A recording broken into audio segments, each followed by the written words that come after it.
Hola, estamos de fiesta con Jesús, aún estamos celebrando la Navidad. Es una época de alegría y de gozo, es una época de conmemoración del nacimiento de nuestro Señor Jesucristo, nuestro Salvador y nuestro Redentor. Como ven, estoy toda vestida de rojo, que es uno de los colores simbólicos de esta temporada, y también tengo un gorrito aquí de ayudante, porque en este momento como maestra me voy a constituir una ayudante de ustedes para poderles explicar muchos detalles de la nueva clase del día de hoy. Y se darán cuenta que tenemos un nuevo título: Personajes, Imágenes y Símbolos en la Navidad. De eso se trata todo. Cada cosa tiene un propósito, cada cosa tiene un nombre. Y muchas veces las personas entran en controversia o en discusiones, por decirlo así, de que esto sí, de que esto no, de que esto se puede hacer, de que no debemos celebrar tales cosas. ¿Por qué? Porque no entendemos los propósitos de cada una de ellas. Y vamos a ver en la clase que todas y cada una de ellas, el propósito principal era ¿qué? Presentar a Jesús. Pero vamos a ver también en las clases cómo por causa de las situaciones o de la publicidad se distorsionó un poco ese mensaje. Pero de todas maneras quiero decirle acá entre usted y yo, el mensaje sigue, que Jesús nació. Y de eso se trata toda la clase. Hoy trataremos de una forma comenzar a contestar muchas interrogantes que tienen las personas y que el público en general se las hace regularmente. Lo haremos de una forma lo más sencilla posible, lo más clara posible, para que usted pueda entenderlo y asimilarlo, y no simplemente para eso, sino que lo que usted aprenda hoy aquí, usted pueda transmitírselo a otras personas. Quiero recalcarles y hacer un pequeño resumen de la clase anterior, que la natividad es el acto de nacer y la Navidad es la conmemoración, la época en donde se celebra el nacimiento de nuestro Señor Jesucristo. También dijimos en la clase anterior que la natividad es eso, es todo. Y dentro de la Navidad hay muchos símbolos, muchas imágenes, vemos ángeles, vemos animales, vemos pastores, un sinnúmero de cosas. Y entre esos personajes importantes que tiene la Navidad podemos ver a Jesús, que es el personaje principal. También tenemos a María, que es su madre.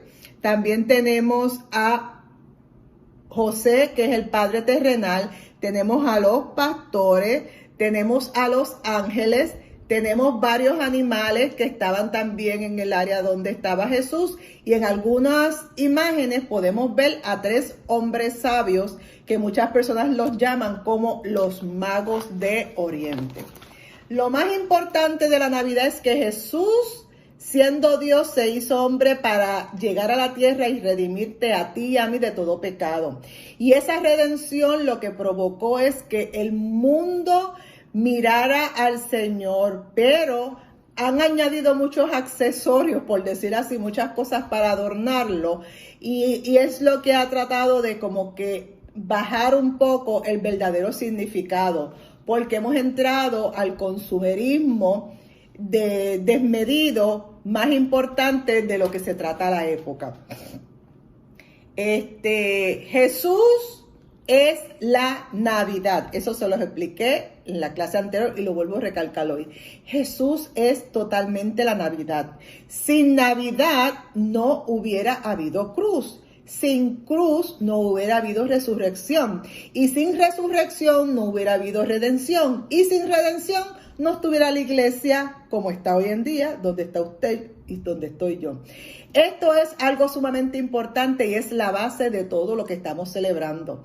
Si Jesús no hubiera venido, este mundo todavía seguiría perdido en sus delitos y sus pecados, y peor aún, totalmente alejados de Dios.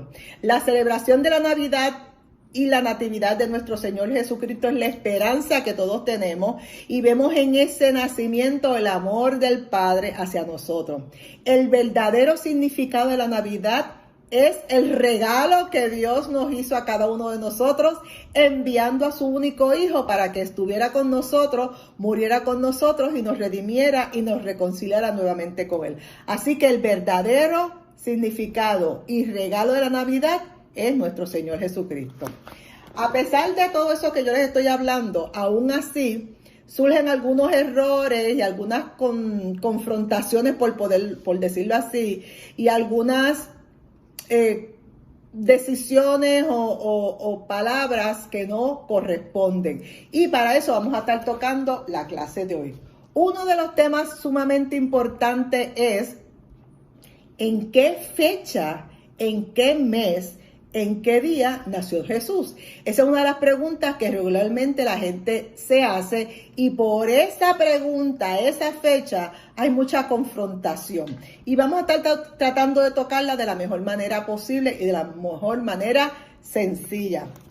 Quiero indicarles que según la Biblia, en ningún lugar indica ni el mes ni el día del nacimiento de Jesucristo. ¿Lo oyeron? En la Biblia en ningún sitio aparece eso. Pero cuando usted lee el comentario bíblico Moody, te hacen una indicación que te dice: se desconoce la fecha exacta del nacimiento de Jesús. Y también cuando usted va al diccionario de historia de la iglesia, también te señala que no existe evidencia histórica con autoridad referente al día o al mes del nacimiento de nuestro Señor Jesucristo. Así que podemos indicar y decir que en ningún sitio se sabe exactamente en qué mes y mucho menos el día. Así que nosotros vamos a ver un poquito más de información para poder discernir o poder llegar a ciertas conclusiones.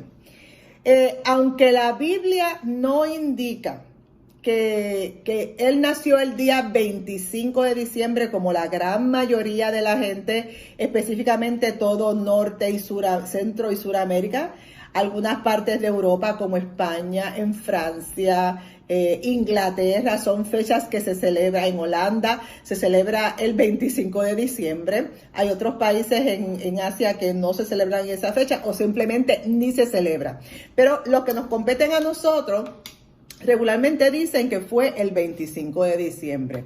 Y vamos a ver por qué Jesús no nació en invierno. En invierno, recuérdense que es la parte fría. Y si fuera diciembre, eso cae en invierno. Si nos vamos a la Biblia, en Mateos y en Juan 2:1, nos habla un poquito de la época en que aconteció cuando César Augusto indicara que todas las personas tenían que ir a su área donde habían nacido para hacerse una nueva inscripción. Todo el mundo tenía que ir a su propia tierra, y eso implicaba, por supuesto, a José y a su esposa María, que tuvieron que hacer un viaje de varias semanas, porque no era en el carro como se hace hoy, ni era en avión, era en un burro, caminando por esos montes y por esas áreas pedregosas, y tenían que llegar hasta el lugar donde ellos iban a ir, que era Belén. Independientemente de la época que fuera del año, no debió haber sido muy agradable el cumplir con dicho decreto, específicamente para María, que estaba embarazada. Ese decreto que se había indicado, a mucha gente eran persuasivos o estaban como medio sigilosos, porque muchas veces esos llamados se hacían ¿para qué? O para fijar nuevos impuestos o para reclutar hombres para el servicio militar. Así que si Augusto quería verdaderamente hacer un censo como él ordenó, probablemente no podía haber sido en una época de invierno, porque tras de eso sería bien perjudicial para la gente llegar por causa del frío. Así que vemos que esa no es una época en la cual Augusto César hubiera proclamado un decreto. También la palabra nos dice que Jesús no nació en un invierno, porque cuando vemos en el libro de Lucas 2:8, vemos que los pastores estaban con sus rebaños. Y eso es bien importante, porque dice en Lucas 2:8 que los pastores estaban con sus rebaños al campo raso y guardaban las vigilias de la noche sobre sus rebaños. O sea, que cuando ellos estaban en el campo, a pleno sol, a plena luna, porque ahí no había sol en ese momento, no podía haber estado haciendo frío, y esa época de ellos tener sus ganados, sus ovejas en el campo, no es época de invierno.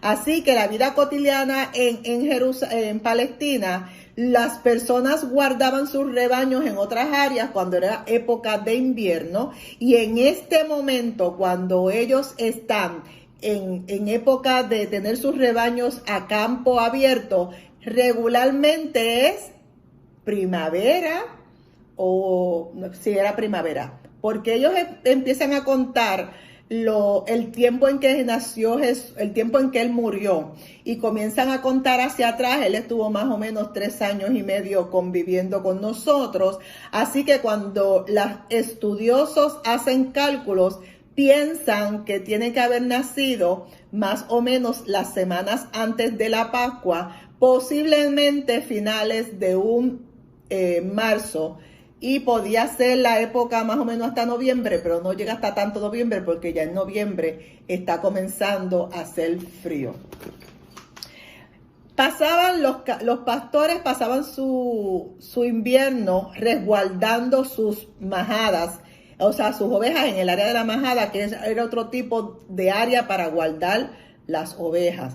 Así que la tradicional Nochebuena que nosotros celebramos hoy en día, posiblemente, casi seguro, no fue en la época en donde los pastores estaban con sus rebaños guardándolos. Continuamos.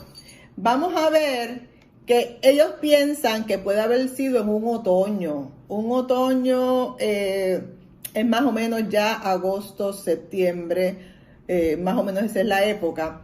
Se puede calcular la temporada del nacimiento de Jesús haciendo una cuenta regresiva, como les dije a ustedes, a partir de su muerte, y él estuvo con nosotros hasta, 3 años y medio, pero estuvo en sí 33 años de nuestra era.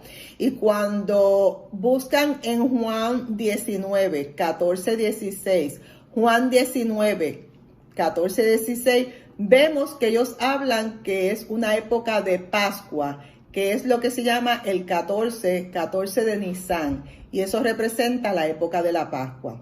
También Jesús estuvo 30 años cuando comenzó su ministerio, y duró 3 años y medio, así que significa que era una era antes o principio de otoño, y pueden leer algo que les puede dar información en Lucas 3:23. Lucas 3:23.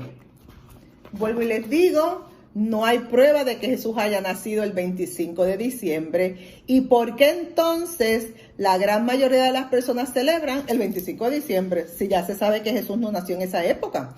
Pero cuando usted ve y busca información en la Enciclopedia de Religión Católica, que tiene mucha información al respecto, dicen que los líderes de aquella época, cuando comenzaron a salir estas tradiciones diferentes con relación al nacimiento de nuestro Señor Jesucristo, ellos lo hicieron para suplantar, para desarraigar o para quitar la imagen de las personas a unas festividades paganas que se hacían en diciembre. ¿Y cuáles festividades paganas? En Roma en específico, el 25 de diciembre se celebraba el nacimiento del sol invencible. Durante ese sortilegio de invierno había una celebración pagana grandísima, y era el 25 de diciembre. ¿Y qué sucede? Los religiosos de aquella época, los cristianos de aquella época, entonces tomaron la decisión de cambiar la fecha y poner el nacimiento de Jesús para el 25 de diciembre, para contrarrestar, para luchar, para desviar la atención del pueblo pagano de esta fecha del sol invencible. Quitan el sol invencible y ponen el nacimiento de Jesús en la misma fecha para que la gente se olvide de la otra celebración pagana. Así que vemos el motivo por el cual, sumamente importante, que cambiaron de la fecha que no se sabía, porque nadie sabía la fecha exacta, pero decidieron ponerle el 25 de diciembre, ¿para qué? Para que aquellos paganos que hacían fiestas adorando a otra cosa, pues pusiera entonces su mirada ¿en quién? En el nacimiento de Jesús. Y de ahí en adelante comienza a aparecer el nacimiento, y esta teoría de que Jesús nació el 25 de diciembre, en sí es la noche del 24, pero se celebra el 25 de que Él estuvo en la noche buena, el 24, esa es la noche donde le anuncian a los pastores, les tengo buenas noticias de gozo, que ha nacido el Salvador. Eso se celebra el 24, pero el 25 es la celebración de que Él vino. Así que por lo menos a este momento les he podido explicar el por qué se celebra el 25 de diciembre, a pesar de que Jesús no nació el 25 de diciembre. Pero vamos para un personaje que trae mucha controversia.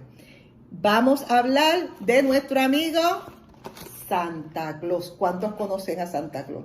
Yo lo conocí, a mí me trajeron regalos con Santa Claus cuando yo era niña, y lo mucho que yo esperaba a ese viejito, porque era el que me traía los regalos de Navidad, y depende de cómo yo me comportaba, me los traían todos o no me traían algunos.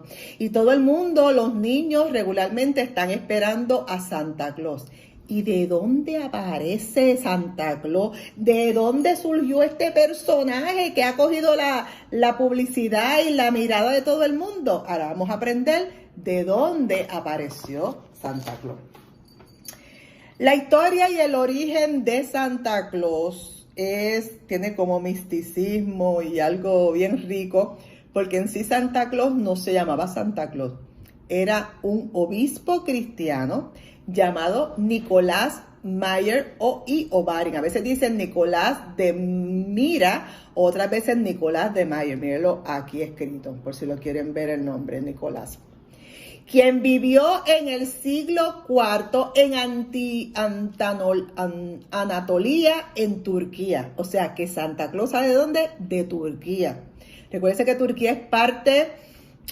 cuando uno estudia la Biblia y el comienzo de toda la generación y de toda la historia bíblica son esos mismos territorios.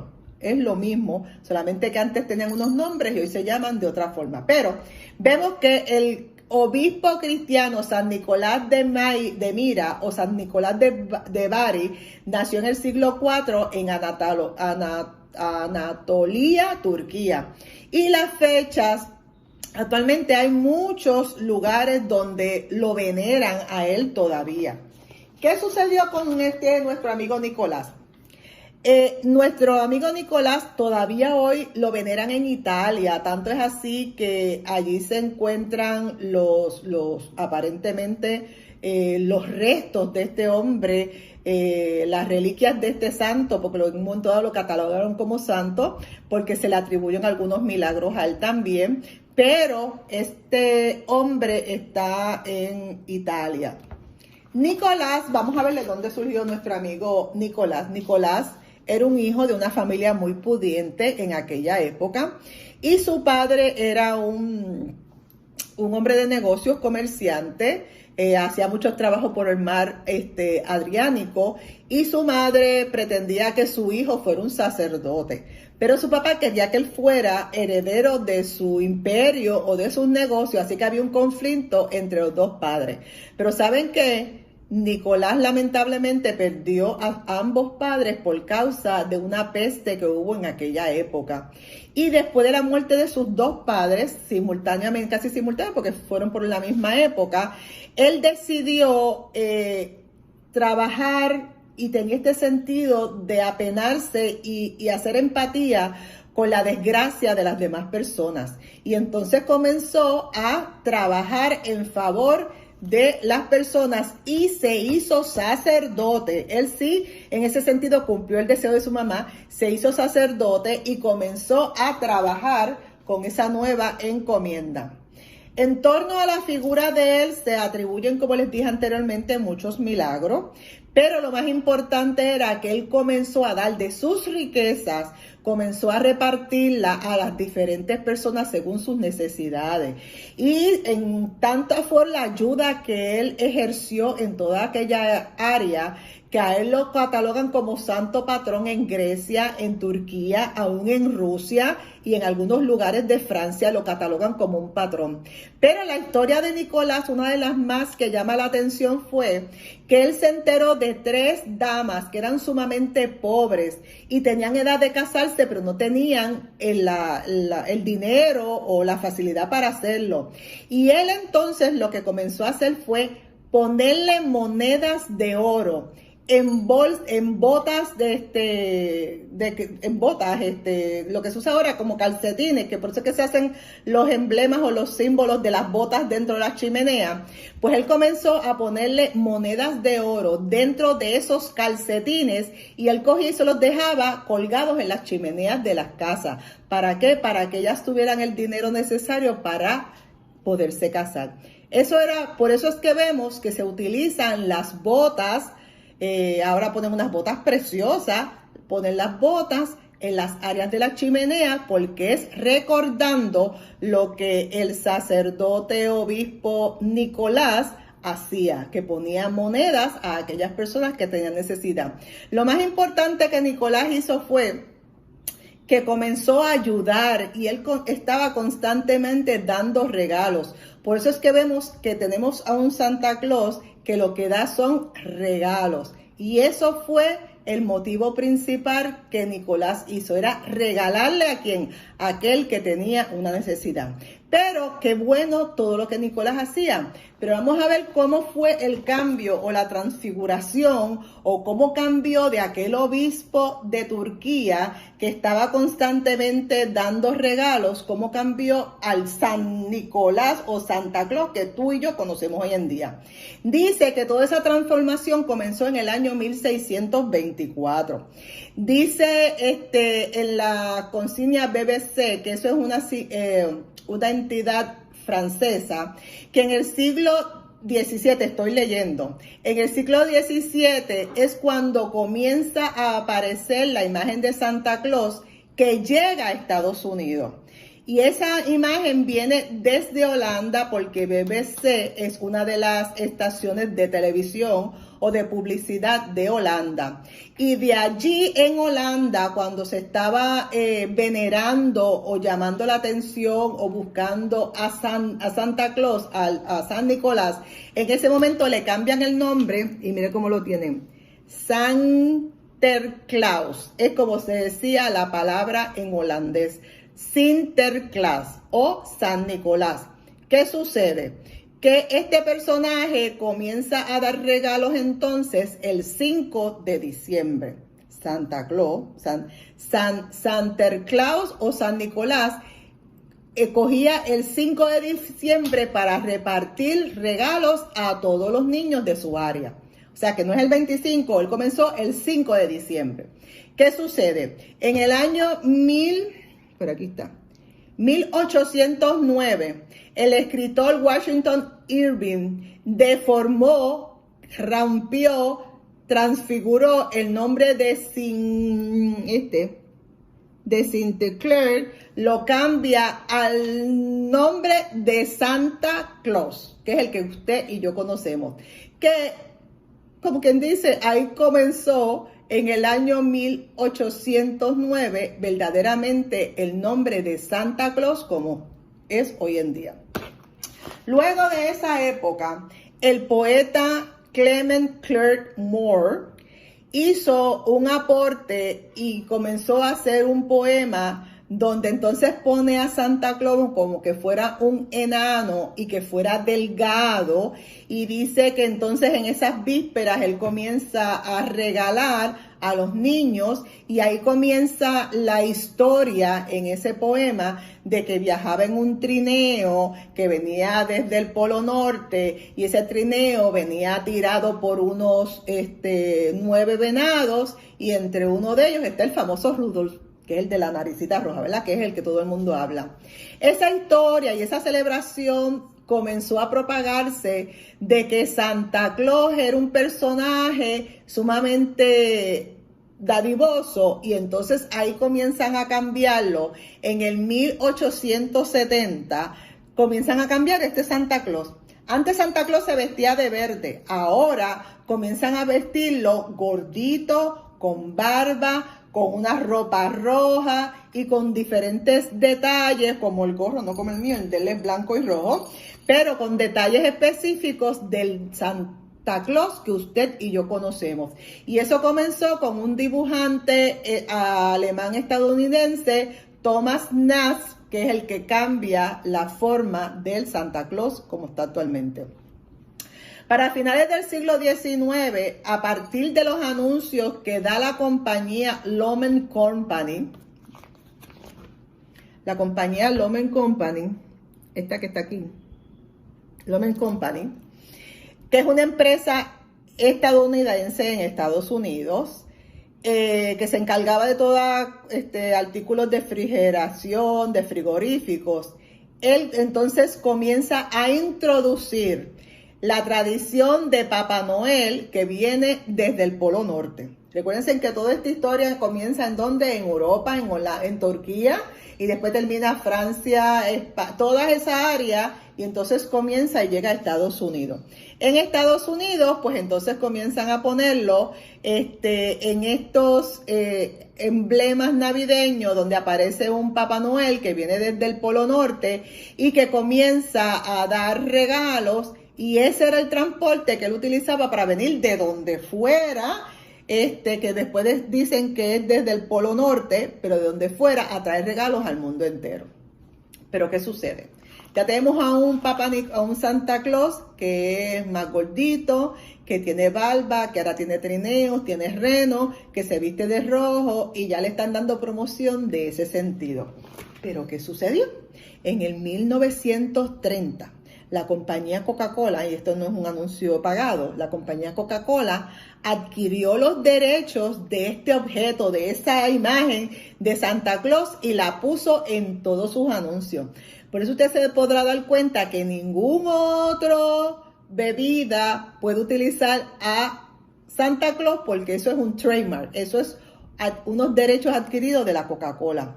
Desde ese momento, Santa Claus ya no lo vestían ni de verde ni era flaco, y esa era la vestimenta oficial de Santa Claus, es su ropa roja, un hombre gordo, con barba, con una cara bien risueña, con su gorro, con su pelo blanco y su barba blanca, sus trineos, y comenzó a utilizar esa imagen para promocionar de que Santa Claus era el que le traía los juguetes a todos los niños.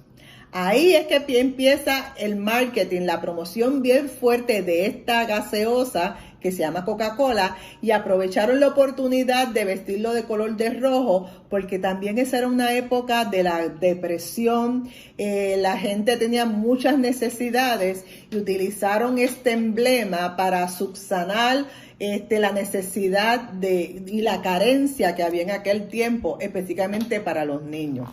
Lamentablemente, los anuncios que se han hecho de Santa Claus y la promoción publicitaria que han hecho a través de él le han quitado relevancia, le han quitado poder, le han quitado autoridad, le han quitado la mirada de que veamos verdaderamente a nuestro Señor Jesucristo, que es el motivo por el cual se celebra la Navidad. Desde un 5 de diciembre, ellos también entonces lo que hicieron fue que utilizaron la misma enseñanza que se tenía en Europa de utilizar el día 25 de diciembre para disipar toda culto o toda celebración que se hiciera a cualquier otro situación o enseñanza. Esta tradición de Santa Claus, lamentablemente, como les digo, ha quitado el brillo, por decirlo así, de la llegada de nuestro Señor Jesucristo. Sí, Santa Claus no existe. Nosotros que somos adultos sabemos que son papá y mamá. Y es triste el quitar, por decir así, esta imagen, esta ilusión que tienen los niños.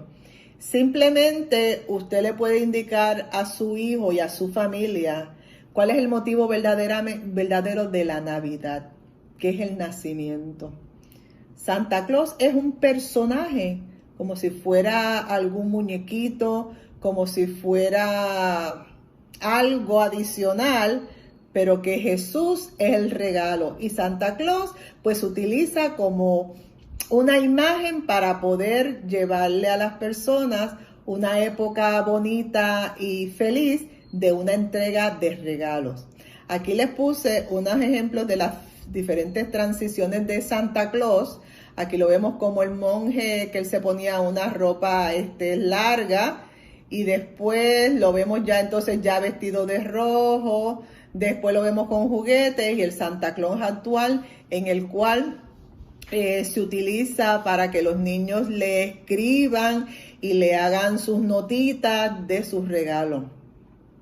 Recuérdense en que nuestra Navidad es Cristo. Nuestra Navidad es Cristo. Y ese es el verdadero motivo de nuestra Navidad. El regalo de Jesús que vino a la tierra. Enséñenle a sus niños cuál es el verdadero motivo de la Navidad. ¿Cuál es el regalo más precioso? Mi regalo preciado de todos los días, al cual yo le doy gracias al Señor, es cuando abro los ojos: Señor, gracias porque tengo vida. La segunda gracia es porque tengo tu salvación. Y la tercera gracia es porque tengo salud. Pero si no la tienes en perfección, le das gracias de todas maneras porque estás vivo. Y ahí comienzo a darle gracias al Señor por mi familia, por lo que tengo, por lo que me ha dado, por lo maravilloso que Él ha sido conmigo. Y por ahí sigo dándole gracias al Señor. ¿Por qué? Porque en Navidad o fuera de Navidad hay que estar agradecido de ese regalo maravilloso que es nuestro Señor Jesucristo. Así que te inspiro y te incito a que enseñes a tu familia, le enseñes a tus niños cuál es el verdadero sentido de la Navidad, sin quitarle la ilusión de Santa Claus. Dice: mira, esto es una imagen nueva que se está utilizando, pero los regalos, quien te los da es el Señor, porque el Señor es el que te da la vida y la salvación. Espero que hayas aprendido un poco más de quién es nuestro amigo Santa Claus y de cuándo verdaderamente nació nuestro Señor Jesucristo.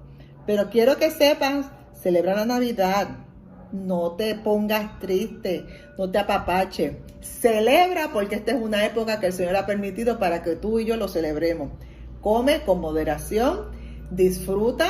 En este momento no podemos salir mucho de nuestra casa. No hagas reuniones grandes familiares, pero celebra la Navidad, porque la Navidad, ¿qué es? El nacimiento de nuestro Señor Jesucristo. Y quiero decirte en este momento la bendición pastoral. Que Jehová te bendiga y te guarde. Que Jehová haga resplandecer su rostro sobre ti y que tenga de ti misericordia. Que Jehová alce sobre ti su rostro y ponga en ti y en todos los tuyos paz. Y nos vemos en la próxima clase, porque quedan todavía muchos personajes, símbolos y emblemas de la Navidad y que vamos a estar discutiendo. Nos vemos en la próxima clase y que el Señor te bendiga. Bye bye.